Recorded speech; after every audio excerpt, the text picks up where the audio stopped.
Ever since we've been growing microgreens here at the farm, some people have made it clear they're not fans of growing food in this way, mainly from a sustainability perspective. And in this video, we want to go and look at some of the arguments for this.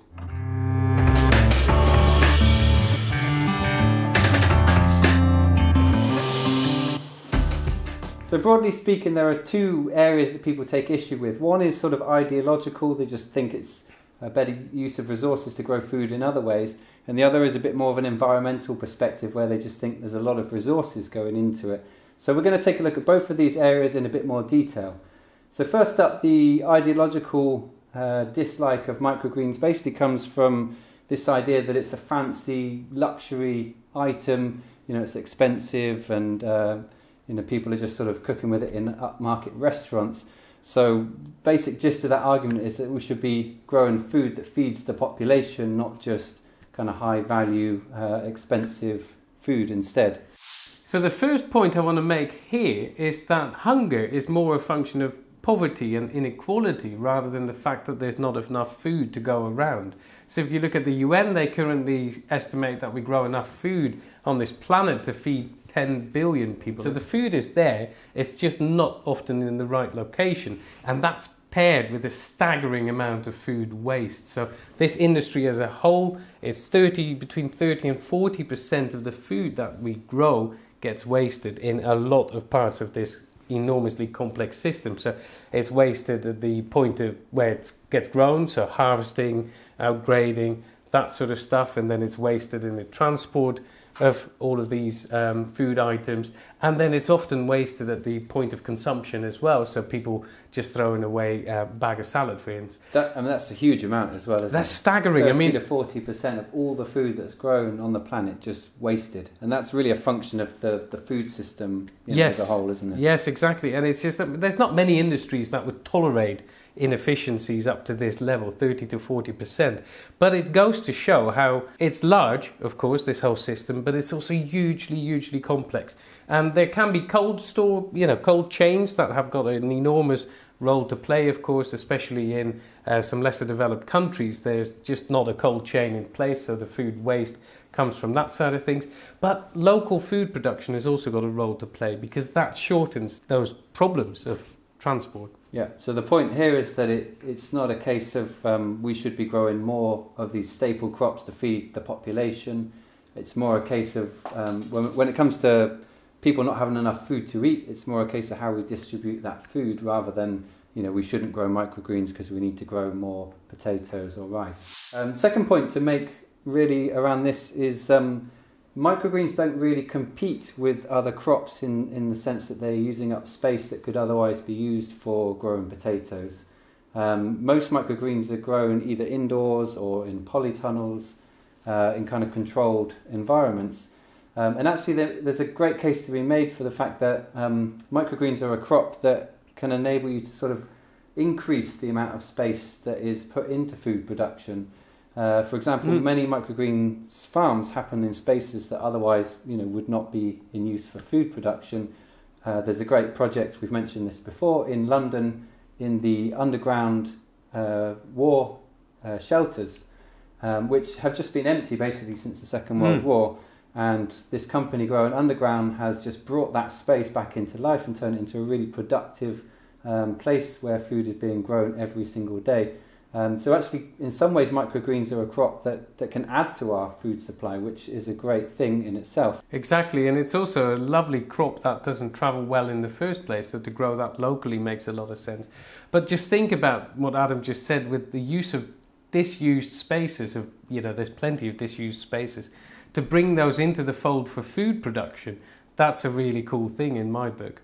The other thing is that if you were to choose, yes, of course you can grow potatoes underground car park if you wish, but it's just not as suitable as a crop. You need land, you need soil, you need to import all of that sort of stuff, and that's really heavy. And we'll come back to this point as well, but with microgreens, really what you're doing is you're bringing the seed towards the point of consumption, so the seed is really light to travel, and that, from that perspective, kind of makes sense.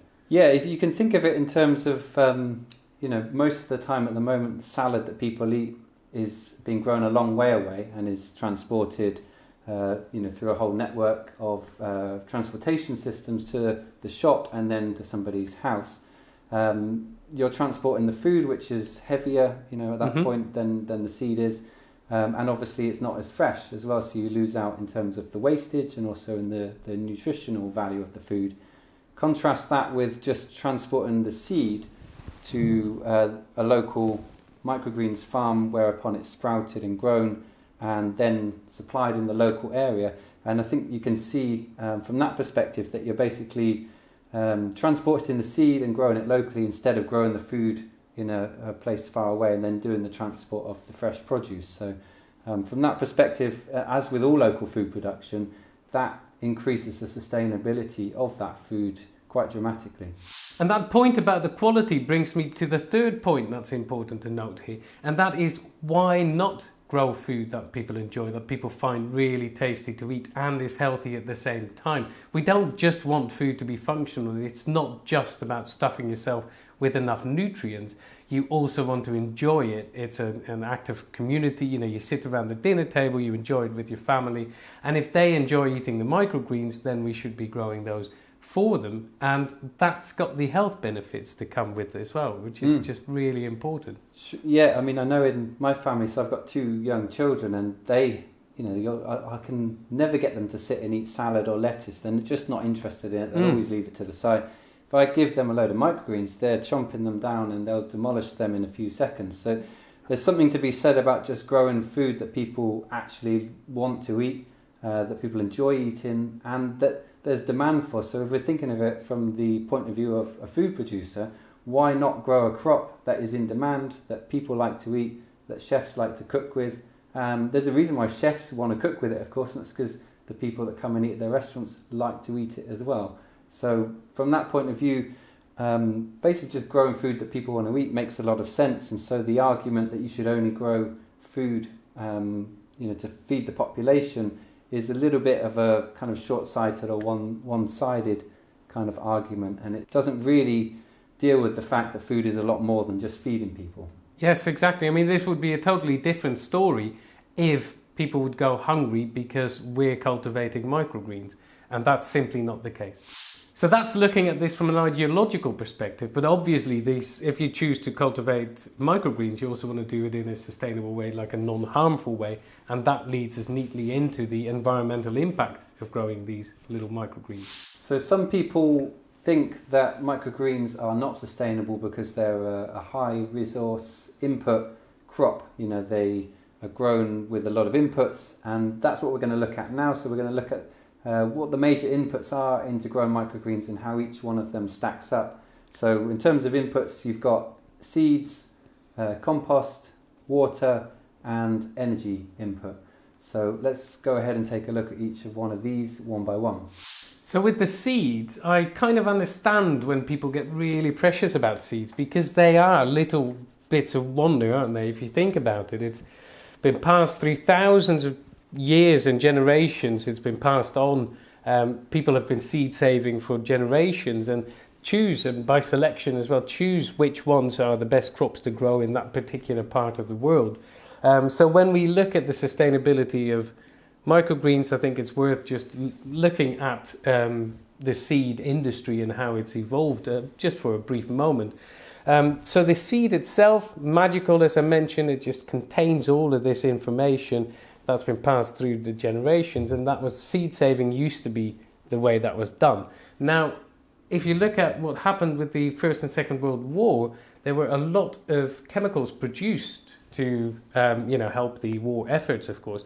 And after those wars, the chemical companies, and this is quite interesting, they were sort of thinking, well, how do we keep going? How do we churn out these profits? And what they did is quite clever. It doesn't benefit us at all, of course, but what they did was look at, well, how about if we use these to spark an agricultural revolution by use of more chemicals? So they twisted the recipes, if you will, of these chemicals used in warfare, and they wanted to use those in agriculture.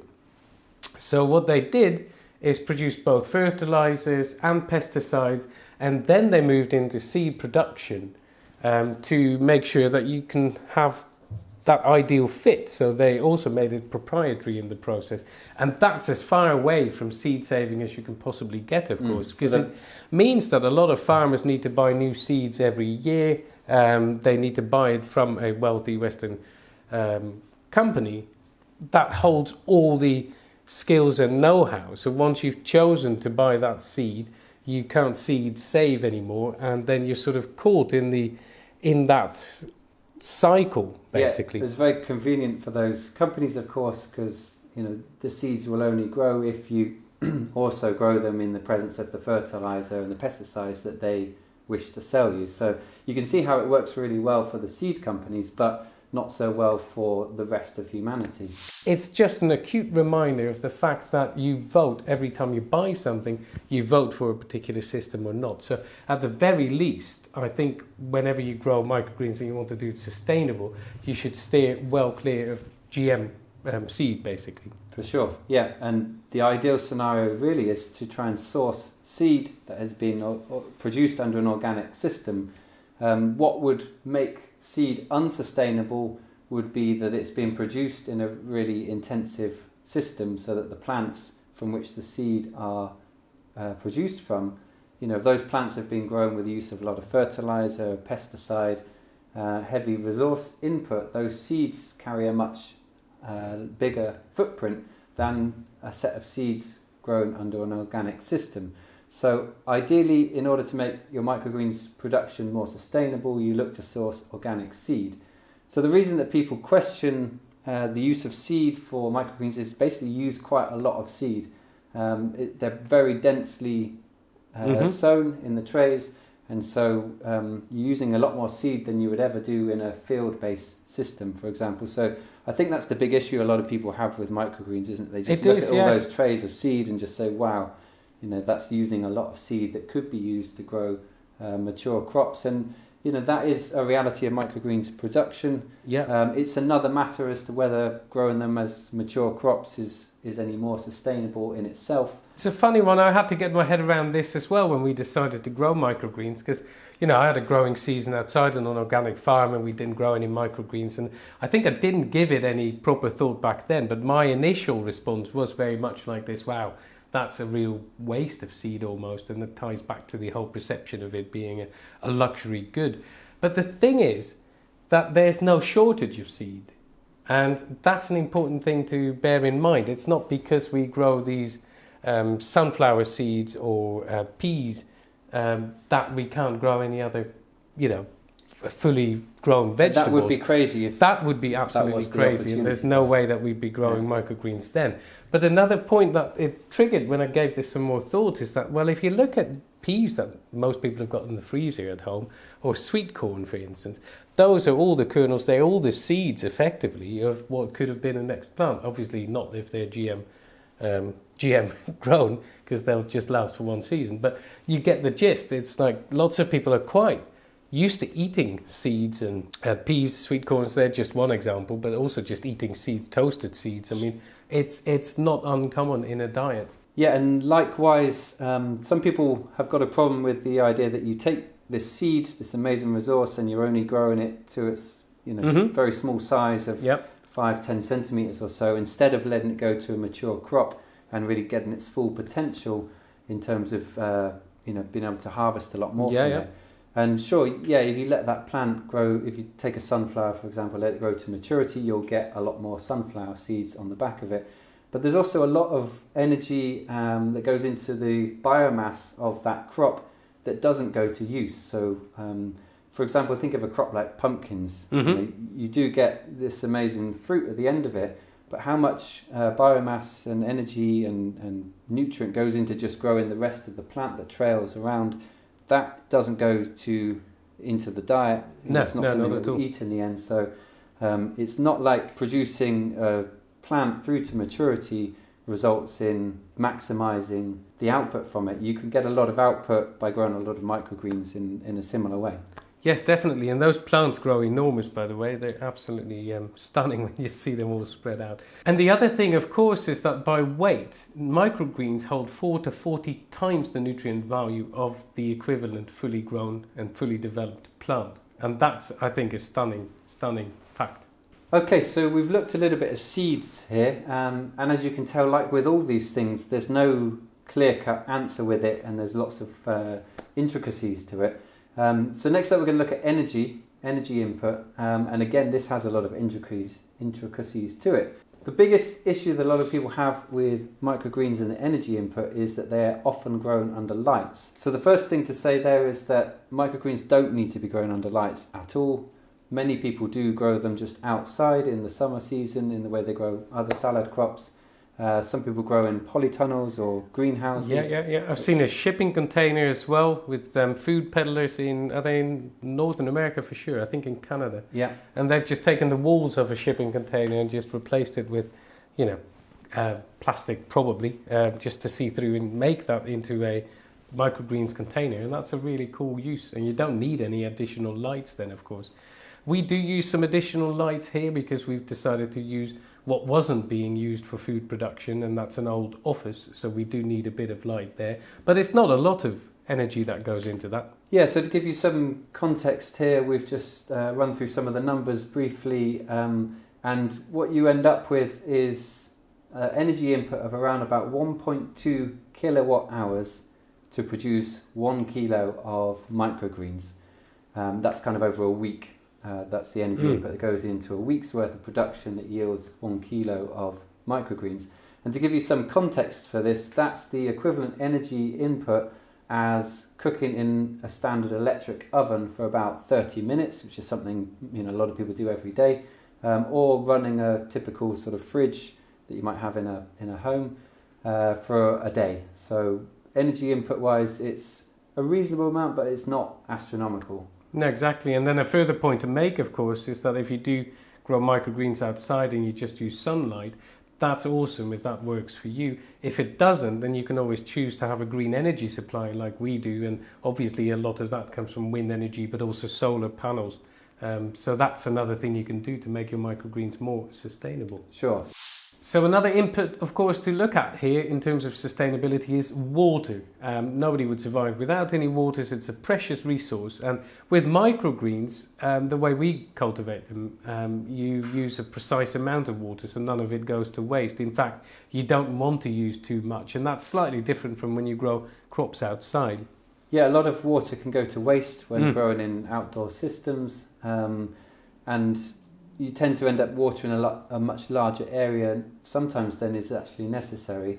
Whereas when you're growing in a tray system of microgreens in a small space, you can be extremely precise in delivering exactly the right amount of water, and it only goes in the tray where the seeds are. So there's not a lot of water wastage there, yeah. And that's an important point. And also, amount of water used versus nutrient output is a pretty high ratio with microgreens, because for any water that is going into it, you're getting a really high nutrient yield out at the other end of it. Yeah, exactly. And it just reminded me again of when you grow food outside, of course, how much at the mercy of the weather you are then. So either it just buckets down and you've got too much water and it's not being used very effectively, of course, or it's a bit of a dry spell and then you end up having to apply more water. And so using the exact amount of water is something I quite like about growing microgreens. Yeah, and by the same token, it means you're going to end up with less in the way of crop failure or wastage of crop due to excess or not enough water. Yeah. So the last input to discuss here when it comes to growing microgreens is compost. And you don't need to grow in compost. You can grow hydroponically, or you can grow on mats, for instance, but we grow on compost. And when it comes to using compost, it does bear some thinking about what kind of compost you use. The reason is simple. Compost is often made using peat, and peat is a non-renewable source. And there's peat bogs all around the world, mainly in the northern hemisphere, especially in the UK. There's quite some large ones, and in the States as well. And they're ideal to use in compost, but they're not very sustainable. So we use compost that doesn't have any peat in there, and I'd recommend you to look at peat-free compost as well. It's important to use peat-free compost because even if it says that it's got a little bit of peat, it's often in the range of 50 to 70% peat, and that's just, it's not always clear on the label. So do just, again, vote with what you're buying and make sure that you've researched it a little bit. So we've looked at all the inputs that go into this process. What are the outputs? Well, you end up with a beautiful, nutrient-rich, fresh, locally grown crop of microgreens, which is an amazing outcome. It is, yeah, they're delicious, and it's always a bit difficult to be really clear-cut about whether something is sustainable or not, especially in the case of the food industry, where it's set against this backdrop of a hugely unsustainable global food industry that is responsible for an enormous amount of CO2 output. And that's what I like about microgreens. They're healthy food, they're grown locally, they don't need a lot of transport, and I think I'm a big fan. Yeah, I mean, basically it's always difficult to just answer a question like this, yes they are or no they're not sustainable. Yeah. It's a lot more nuanced than that, but doesn't mean you don't want to look at some of the arguments. It's interesting to look at it all, for sure. Absolutely. What we've found through this is there are certain things you can do to make the process of growing microgreens more sustainable. So, for example, sourcing organic seed, organic peat-free compost, and sourcing your energy supply if you are growing under lights from a renewable source. These three things, combined with the fact that you're most likely to sell your produce in the local area, in our opinion, they have a kind of a net positive impact on your local food system. And basically anything you can do to add to the local food supply and take it away from the large industrial supply that comes from much further afield is a positive thing. So I found it very useful to look at all these different sides of the coin, and I hope you did too. So thanks a lot for watching, and don't forget to subscribe to the channel.